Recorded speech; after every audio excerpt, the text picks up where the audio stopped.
A painful time in Omaha's history remembered tonight as the community and survivors of the Von Maur shooting mark 8 years since that day.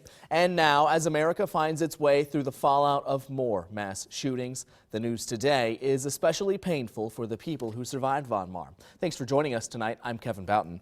8 people died in the Omaha shooting. 4 others survived. Reporter Miranda Christian spoke with one of those survivors about life since that day and his message for others in the wake of more shootings. Miranda?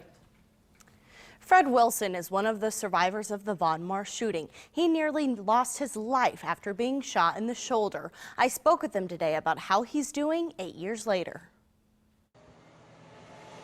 It should have been a typical busy December day of work for Fred Wilson. My colleagues told me to get down that someone was shooting. Wilson was one of the 12 people Robert Hawkins shot inside Von Maur that day. I partially stood, and that's when he fired in my direction, and I was hit in the upper right shoulder. Today, Wilson has little function in his right hand, but he survived. I can't believe that 8 years have passed. You know, it was tragic enough to see the carnage, but to see that, how their lives were cut short for no reason other than hate was very difficult. Lieutenant Rob Jones was one of the first responders to arrive. When he did, Hawkins had already killed himself. Jones only heard Christmas music playing in the store. The memory of that does not fade. The imagery that you saw that day will always be with you.